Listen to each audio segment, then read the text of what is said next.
अस्सलाम वालेकुम viewers, welcome to Jameel academy.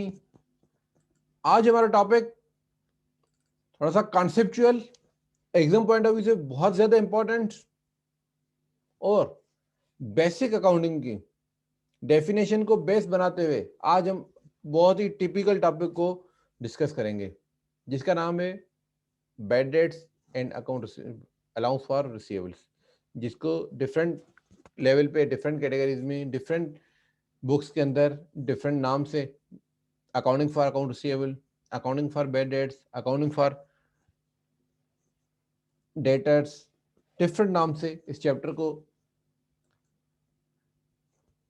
बोला जा सकता है। मगर आज जिस पूरे होल टॉपिक को हम कंसाइज वे में जो डिस्कस करेंगे वो है bad debts and allowance for receivables. सबसे पहले अगर आप फर्स्ट लेक्चर को अगर रिमाइंड करें, अगर आपने फर्स्ट लेक्चर अब तक नहीं देखा तो पहले फर्स्ट लेक्चर से व्हाट इज अकाउंटिंग की डेफिनेशन को रिव्यू करें। अकाउंटिंग डेफिनेशन के अंदर हमने 7 चीज़ें पढ़ी थी। Accounting is a process of identifying, recording, summarising, classifying, evaluating.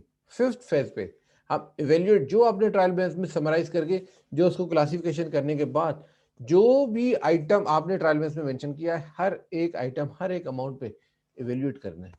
उस इवेल्युएशन को आपने नॉन करंट एसेट्स को डिप्रिसिएशन अकाउंट में, जो हम ऑलरेडी डिस्कस कर चुके हैं, बैंक अब ऑलरेडी डिस्कस कर चुके हैं बैंक रिकन्सिलिएशन के थ्रू, इन्वेंट्रीज का अमाउंट, इन्वेंट्रीज हम ऑलरेडी डिस्कस कर चुके हैं। अब advances and pre payment already हम एडजस्टिंग एंट्रीज के अंदर डिस्कस कर चुके हैं। अब अकाउंट रिसीवेबल जो अमाउंट है, जो आपको रिसीवेबल है लोगों से, जो आपके कस्टमर से, जिनको आपने उधार पे क्रेडिट पे सेल किए, उनसे पैसे रिसीव करने के लिए जो आपके पास अकाउंट रिसीवेबल का बैलेंस है, क्या वो रियल में पैसे आपको इतने रिसीव होंगे? क्या वो रियलाइज भी हो सकते हैं?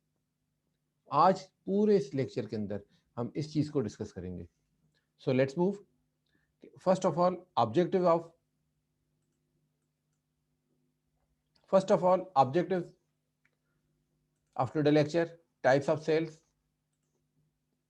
what is bad debts, expenses and allowance for bad debts, approaches to calculate bad debts expenses, direct approach और allowance approach, how to record bad debts expense, record किस तरीके से करेंगे, why to write off, क्यों write off करेंगे account receivable को, how to write off कैसे करेंगे, how to record subsequent collection of return of debts, अगर आपके पास फ्यूचर में प्रीवियस पास्ट के राइट ऑफ डेट्स अगर मिल जाए तो उनको किस तरीके से रिकॉर्ड करेंगे, एजिंग एनालिसिस और इन फाइनल प्रैक्टिकल क्वेश्चंस। ये कंप्लीट हमारा ऑब्जेक्टिव है अकाउंट रिसीवेबल डिस्कस करने के लिए। So let's move. First of all, types of sale. There are mainly two types of the sales transactions. Number 1, cash sales. Number 2, credit sales. Cash sales is collected cash is collected when the business makes the sales and deliver the product or service to the customers. Customer को product and services deliver करते वक्त जो business cash collect करे, this is called cash sales, just like super market. Credit sales, cash is not collected until sometime after the sale is made. Sales complete करने के बाद certain time के बाद आपको कैश, ये सेल्स कंप्लीट करने तक आपको कैश नहीं मिलती, उसके फ्यूचर, उसके टाइम, सम टाइम बाद, वो सम टाइम बाद एक दिन भी हो सकता है, एक साल भी हो सकता है. The customer is given a period of time before it has to pay the business. Customer के लिए एक सर्टेन टाइम पीरियड गिवन होते हैं, इस टाइम के बाद आप बिजनेस में अमाउंट जो है ये पे कीजिएगा बिजनेस को. Second number, bad debts expenses. अब बेड डेट्स एक्सपेंसेस, सबसे पहले bad debts, debts means account receivable, debtors, जो आपको पैसे रिसीव करने थे, अगर वो बेड हो जाए तो उनको एक्सपेंसेस में रिकॉर्ड करेंगे. Bad debts expenses. What is bad debts? Bad debts expenses recognise when a receivable is no longer collectible because a customer is unable to fulfill their obligation. Customer अपनी obligation, अपनी liabilities, अपनी responsibilities complete नहीं कर सकता, unable to fulfil their obligations, promise to pay the outstanding debts due to bankruptcy और other financial problems, कोई भी problem हो गया किसी भी रीजन की वजह से कस्टमर जो है आपको पैसे नहीं पे कर सकता। Bad debts expenses and allowance for bad dates क्या चीज होती है? Allowance for bad dates simply an allowance for bad debts is valuation account used to estimate the amount of firm's receivable debt may be ultimately be uncollectible. Allowance for bad debts basically allow account receivable के against एक contra account बनाया जाता है against estimation, जो उसकी estimation करने के लिए, उसको वैल्यू करने के लिए अकाउंट रिसीवेबल आपको कितना रिसीव करना है। लेट सपोज अगर आपने कहा मुझे किसी कस्टमर से 100,000 रुपीज रिसीव करना है, किसी कस्टमर से 100,000 रुपीज रिसीव करना है, या मेनी कस्टमर से उसका टोटल अमाउंट 100,000 हो रहा है। अब उस 100,000 की वैल्यूएशन करने के लिए, एस्टिमेशन के प्रोसेस को एस्टिमेट करने के लिए उसमें से कितने पैसे मिलेंगे इस अमाउंट के लिए, अल्टीमेट जो पैसे आपको नहीं मिलेंगे उसकी एस्टिमेशन करने के लिए आप अलाउंस फॉर बैड डेट्स बनाया जाता है। Allowance for bad debts is nature wise कंट्रा assets, asset के अगेंस्ट बनाया जाता है, जिससे अल्टीमेट आपके पास अनकलेक्टेबल जो रिसीवेबल्स हैं उनको आइडेंटिफाई करके एस्टिमेट करेंगे और उनकी वैल्यूएशन को करते हैं। When a borrower defaults on loan, जब आपके कस्टमर डिफॉल्ट करेगा आपके रिसीवेबल पे करने के लिए, allowance for bad debts account and the loan receivable balance are both reduce for the book value of the loan. Book value जितने अब बुक वैल्यू इसमें लोन के लिए आपके पास गिवन है, आपको रिसीव करना है, किसी कस्टमर को आपने लोन दिया हो या किसी कस्टमर से आपने कोई सेल्स की हो, किसी भी रीजन से आपने कस्टमर को, अगर आपको पैसे रिसीव करने किसी बंदे से और वो डिफॉल्ट कर रहा है, अल्टीमेट आपके पास वो जब आपको ये कंफर्म हो गया पैसे नहीं मिलेंगे तो आप क्या करेंगे, अपने बुक लोन रिसीवेबल अकाउंट को भी डिक्रीज करेंगे और अलाउंस फॉर बैड डेट्स को भी डिक्रीज करेंगे।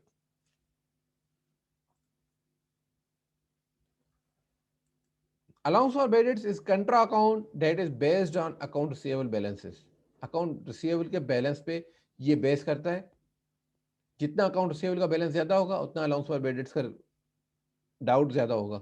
एस्टिमेट करना है, बेसिकली ये एक एस्टिमेशन है, हो सकता है इतना अमाउंट। अब 1,00,000 रुपए आपको कस्टमर से रिसीव करने हैं, डिफरेंट कस्टमर से। अब ये नहीं पता कि कितने लोग, कौन सा बंदा, शायद एक एस्टिमेट करें कि शायद इसमें से 10% पैसे ना मिले, इट मीन्स कि 100,000 का 10% आपको नहीं मिलेगा, मगर ये नहीं पता कि कौन सा कस्टमर आपको 10,000 रुपीज नहीं देगा। जब कंफर्म हो जाएगा तो आप अपने अकाउंट को डिक्रीज कर देंगे, अगर नहीं हुआ 100% मिल गए तो ये आप अलाउंस को रिवर्स कर लेंगे, वो हम आगे डिस्कस कर लेंगे।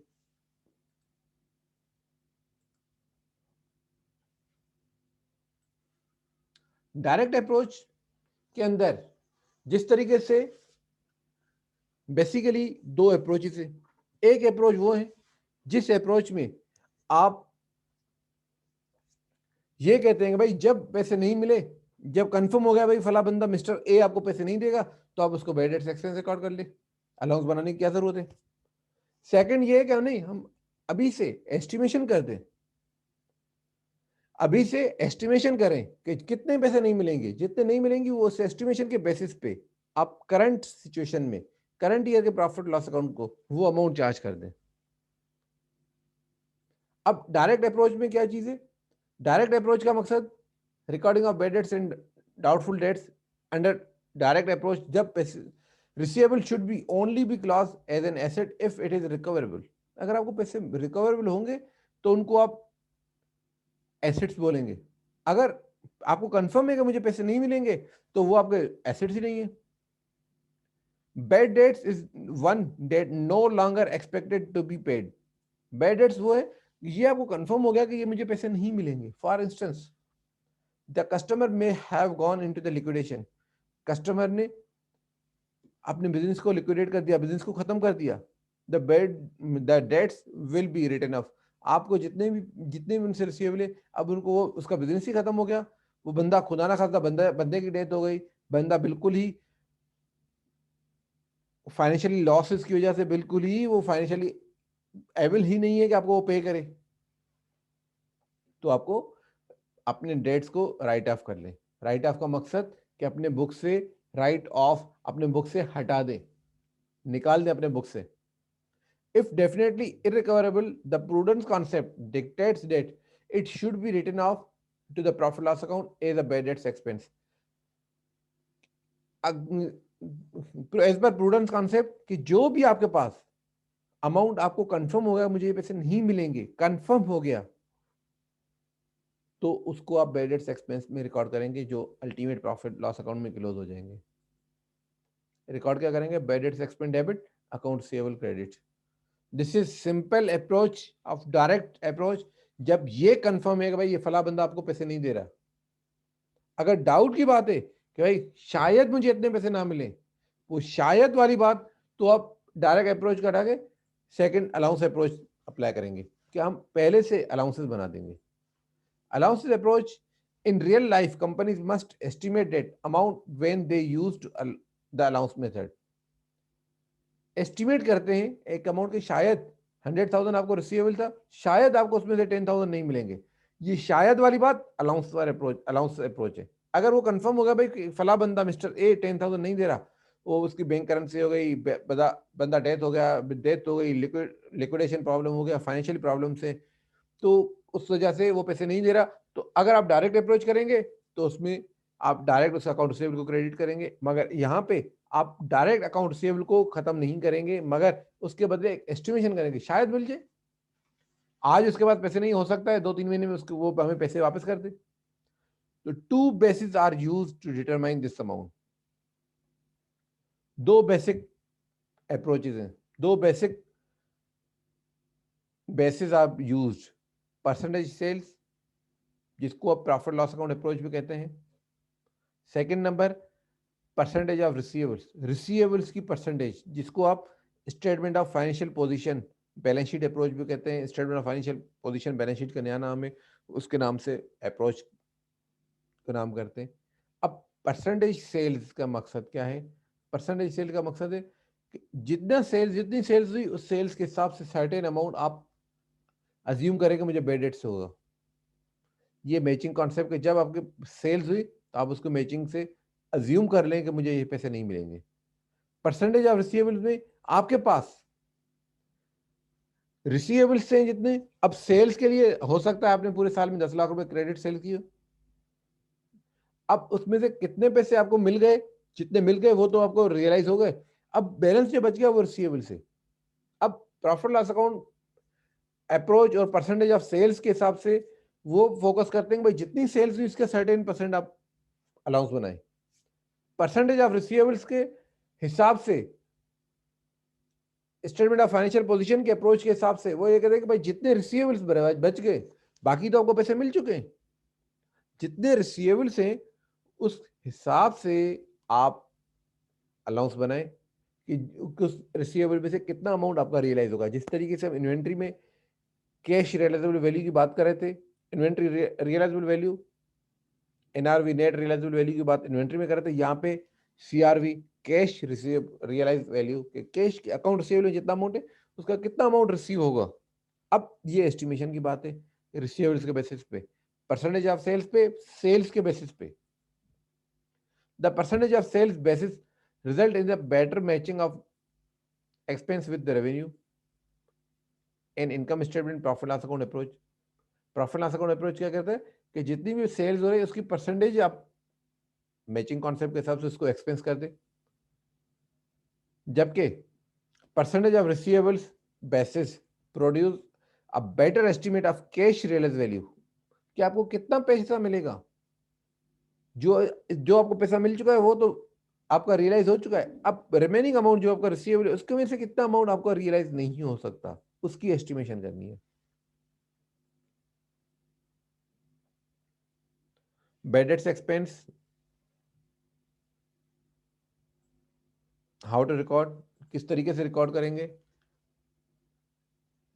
अब रिकॉर्डिंग के हिसाब से when an allowance is made first time, जब फर्स्ट ईयर में आप रिकॉर्ड करेंगे, जब आप फर्स्ट ईयर के अंदर आप अलाउंस फॉर बेड डेट्स को रिकॉर्ड करेंगे, the amount is charge in expense and credit to the allowance for bad debts. जितना भी अमाउंट आप चार्ज करना चाह रहे हैं वो एक्सपेंस के नाम से, एक्सपेंस का नाम क्या है, बेड डेट्स एक्सपेंस, और अलाउंस फॉर बेड डेट्स उसके अपोजिट में क्रेडिट करेंगे।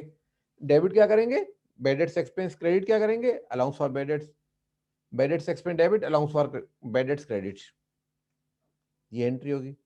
अब अगर ये तो फर्स्ट ईयर की बात है, अब सेकेंड ईयर में अगर हो रहा है, when in allowance already exist, already क्योंकि पहले साल आपने बना चुके हैं, अब सेकेंड ईयर में, but it subsequently increase in the size. अब आपके पास जितना अलाउंस फॉर बेडेड से उसके साइज को इंक्रीज करेंगे, the amount of the increase in is charge as expenses. Again same चीज कि जो आपके साइज में जो डिफरेंस आ रहा है, लेट सपोज पहले आपने अलाउंस में बोला 10,000 है, अब आप बोले नहीं 10,000 नहीं 20,000 रुपीज आपका डाउट है, तो जो 20,000 रुपीज जो डिफरेंस अमाउंट है, उस डिफरेंट अमाउंट को इंक्रीज करने के लिए आप क्या करेंगे, एक्सपेंसेस इंक्रीज करेंगे और अलाउंस फॉर बेड डेट्स को क्रेडिट करेंगे। अब third condition, when an allowance already exist. पहले में क्या था, अगर आपने फर्स्ट ईयर में 10,000 रुपीज करना है, bad debts expense debit, allowance for bad dates credit. Second year में अगर आपने अलाउंस 10,000 से इंक्रीज हो गया, लेट सपोज 15,000 किया, तब आप क्या करेंगे, जो 5,000 रुपीज का डिफरेंस है, डिफरेंस रिकॉर्ड करेंगे, bad dates expense debit, allowance for bad dates credit. अब आपके पास सेकेंड ईयर में 15,000 है, अब थर्ड ईयर के अंदर आपके पास वेन अलाउंस ऑलरेडी एग्जिस्ट, आपके पास 15,000 ऑलरेडी एग्जिस्ट है, but it is subsequently reduce in the size. अब आपके पास ये एस्टिमेट चले भाई हमें रिकवरी पूरी हो गई है, अब हमारे पास 15,000 का डाउट नहीं है, हमें अगेन 5,000 रुपीज का डाउट है। इट मीन्स कि आपका जो डाउट था, जो आपकी एस्टिमेशन थी, जो आपका अलाउंस है, वो ज्यादा आप रिकॉर्ड कर चुके हैं।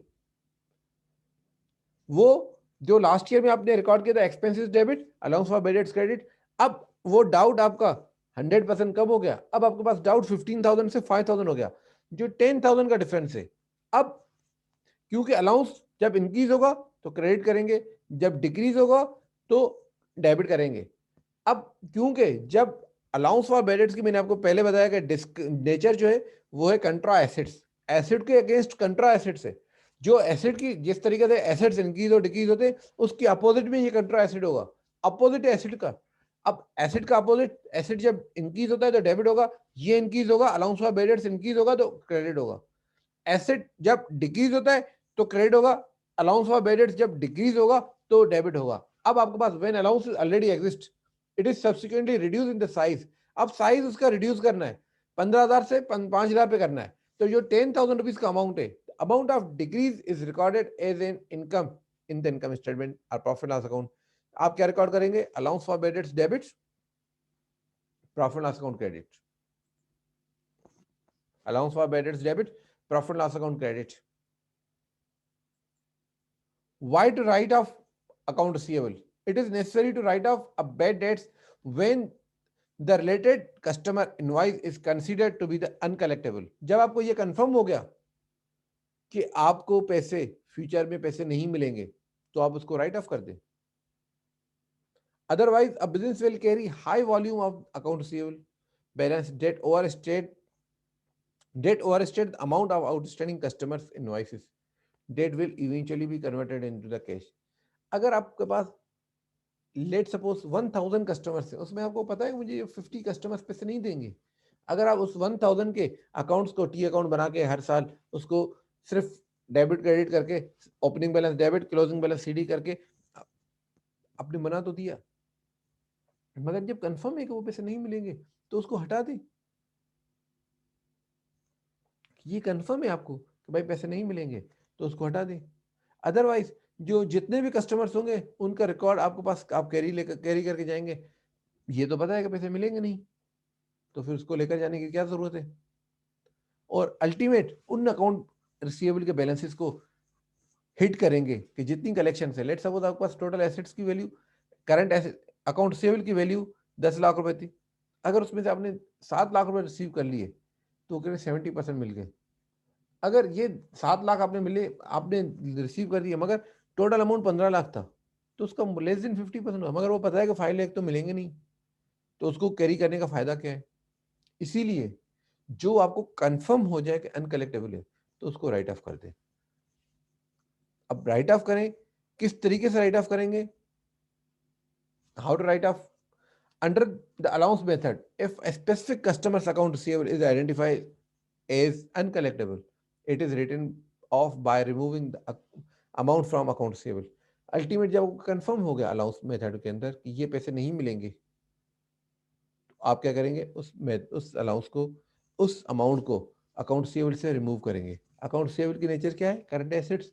अब वो उससे रिमूव करने का मकसद, एसेट आपको पैसे नहीं मिलेंगे तो एसेट को डिक्रीज करें, एसेट डिक्रीज करेंगे तो उसको क्रेडिट करेंगे। अब क्रेडिट के लिए डेबिट को क्या करना है? जो आपने एक अलाउंस बनाया हुआ है, जो आपने एस्टिमेशन बनाई कि मुझे शायद पैसे नहीं मिलेंगे, उस शायद वाली बात आपको अब कंफर्म हो गया कि इतने पैसे नहीं मिलेंगे, तो आप एंट्री क्या बनाएंगे? शायद वाला अकाउंट, जो एस्टिमेशन वाला अकाउंट था, अलाउंस ऑफ बैड डेट्स, उसको आप डेबिट करेंगे। अब उसको आप डिक्रीज करेंगे।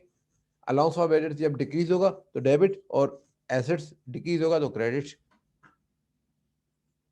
एंट्री क्या बनाएंगे? Allowance of bad debts debit, account receivable credit. How to record subsequent collection of return of? अब आपने आज लेट सपोज 2019 के अंदर आप किसी कस्टमर को देख रहे थे, वो कहते यार ये तो बंदा बिल्कुल बैंक करप्ट हो गया, बिल्कुल ही कर्जदार हो गया, मार्केट से बिल्कुल इसको, इसके पास पैसा ही नहीं है, तो ये कहां से पैसे देगा? आपने राइट ऑफ कर दिया। मगर सब्सिक्वेंटली 2021 में वो आपके पास आया और आपको आपके पैसे वापस कर रहा है। डायरेक्ट राइट ऑफ अप्रोच के हिसाब से अगर वो आपको पैसे, जब जो हम अब डायरेक्ट अप्रोच के हिसाब से कौन सी बात करें? जब आपने इनिशियल में बात की थी कि bad debts expense debit, account receivable credit, क्योंकि आपने एक्सपेंस को इंक्रीज किया था और एसेट्स को डिक्रीज किया था। अगर आपके पास डायरेक्ट मेथड में पैसे मिल गए तो आप रिकॉर्ड क्या करेंगे? उसी एंट्री को रिवर्स कर लेंगे। बैड डेट्स एक्सपेंस को क्रेडिट, पहले डेबिट किया था अब क्रेडिट करेंगे, पहले अकाउंट रिसीवेबल को क्रेडिट किया था अब उसको डेबिट करेंगे, और सेकंड एंट्री करेंगे cash debit, account receivable credit. Same चीज अगर अलाउंस फॉर बैड डेट्स की, अलाउंस अलाउंस अप्रोच के अंदर करेंगे रिटर्न ऑफ। जब राइट ऑफ किया था, जब राइट ऑफ करेंगे तो आप एंट्री क्या बनाएंगे, बनाई थी इससे पहले जो भी हमने डिस्कस किया था? Allowance for bad debts debit, account receivable credit. अब उसी को सबसे पहले तो रिवर्स कर लेंगे, डेबिट करेंगे अकाउंट रिसीवेबल और क्रेडिट करेंगे allowance for bad dates. First entry जो आपने जब राइट ऑफ किया था तो उस वक्त एंट्री क्या बनाई थी? अलाउंस फॉर बैड डेट्स को डेबिट किया था, अकाउंट रिसीवेबल को क्रेडिट किया था। सबसे पहले उसी एंट्री को आप रिवर्स कर लें, और सेकंड एंट्री आपको जब पैसे मिले, कैश अकाउंट, कैश डेबिट और अकाउंट रिसीवेबल क्रेडिट, दो एंट्रीज होंगी। अब काफी बुक्स के अंदर ये चीज सिंगल कंबाइन एंट्री में भी है। अकाउंट रिसीवेबल आपके पास देखें, फर्स्ट एंट्री में डेबिट हो रहा है, सेकंड एंट्री में क्रेडिट हो रहा है। काफी हद तक लोग इसको ये कहते हैं cash account debit, allowance for bad dates credit. किसी हद तक अप टू सम एक्सटेंट ये सही है, मगर आपके पास वो लॉजिक नहीं आ रही। ऐसा भी हो सकता है कि किसी कस्टमर से आपने 1 लाख रुपए रिसीव करना था, आपको कहीं मिल गया, आपने बोला मुझे पैसे दे, बोला यार एक काम करें, मुझे 10,000 रुपीज लेने, 90,000 में एक सर्टेन टाइम के बाद दे दूंगा।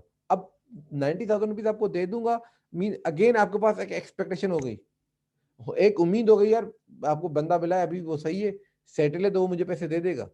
अब इस सेटलमेंट और पैसे दे दे की उम्मीद में आपने अकाउंट बनाएंगे, account receivable debit, allowance for bad dates credit. जो आपने अलाउंस क्रेडिट किया था उसको तो डेबिट कर दिया, आपका अकाउंट रिसीवेबल बंदे से पैसे तो रिसीव करने। अब 1 लाख के बदले आपको 10,000 रुपीज मिले, तो आप एंट्री क्या बनाएंगे? Cash debit, account receivable credit, 90,000 rupees still आपके पास बैलेंस रहेगा। इसीलिए अगर आप फर्स्ट एंट्री सिर्फ वो कंबाइन एंट्री बनाएंगे, cash debit, allowance for bad dates credit, तो आपको उम्मीद ही नहीं है कि आपको पैसे मिलेंगे। इसीलिए दो एंट्रीज बनाना बेहतर है। Last, ageing analysis of receivables. अब एजिंग के हिसाब से क्या चीज है? एज, एजिंग का मकसद एज के रिसीवेबल की जितनी एज हो गई है, एक अमाउंट वो है कि जिसने अपने कस्टमर को बोला कि भाई मैं आपको 15 दिन में, आज आप कोई चीज आप ले जाए, 15 दिन के बाद आप पैसे कर दे दीजिएगा। उस पर तो जब तक 15 दिन नहीं हुए तब तक तो ड्यू नहीं है, या 30 दिन नहीं है। नॉर्मल स्टैंडर्ड जो है 30 डेज क्रेडिट चलता है। अब ड्यू के बाद क्या 30 दिन हो चुके हैं?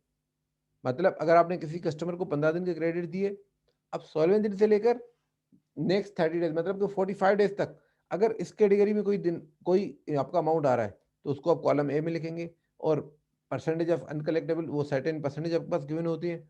जितना अमाउंट आप देख लें, जैसे जैसे एज इंक्रीज हो रही है, नॉट ड्यू बहुत लो परसेंटेज है, 1 to 30 थोड़ी परसेंटेज इंक्रीज हो गई, उससे जैसे ही 31 से 60 डेज 15 दिन आप ड्यू वाले उसमें एडिशन करेंगे, 15 मतलब कि 16 से 45, 46 से 60, 46 से 75, अब 76 से लेकर 105। अब जैसे जैसे आपके पास डेज इंक्रीज होते जा रहे हैं, उस हिसाब से आपके पास डाउटफुल अनकलेक्टेबल की परसेंटेज भी इंक्रीज होती जा रही है।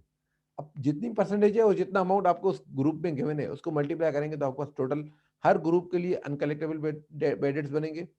जिस तरीके से मेंशन है C is equal to 1 plus A multiply by B, group में जितना अमाउंट है उसको मल्टीप्लाई करेंगे परसेंटेज से, जो अमाउंट आएगा वो अलाउंस फॉर बैड डेट्स और अलाउंस फॉर अनकलेक्टेबल डेट्स।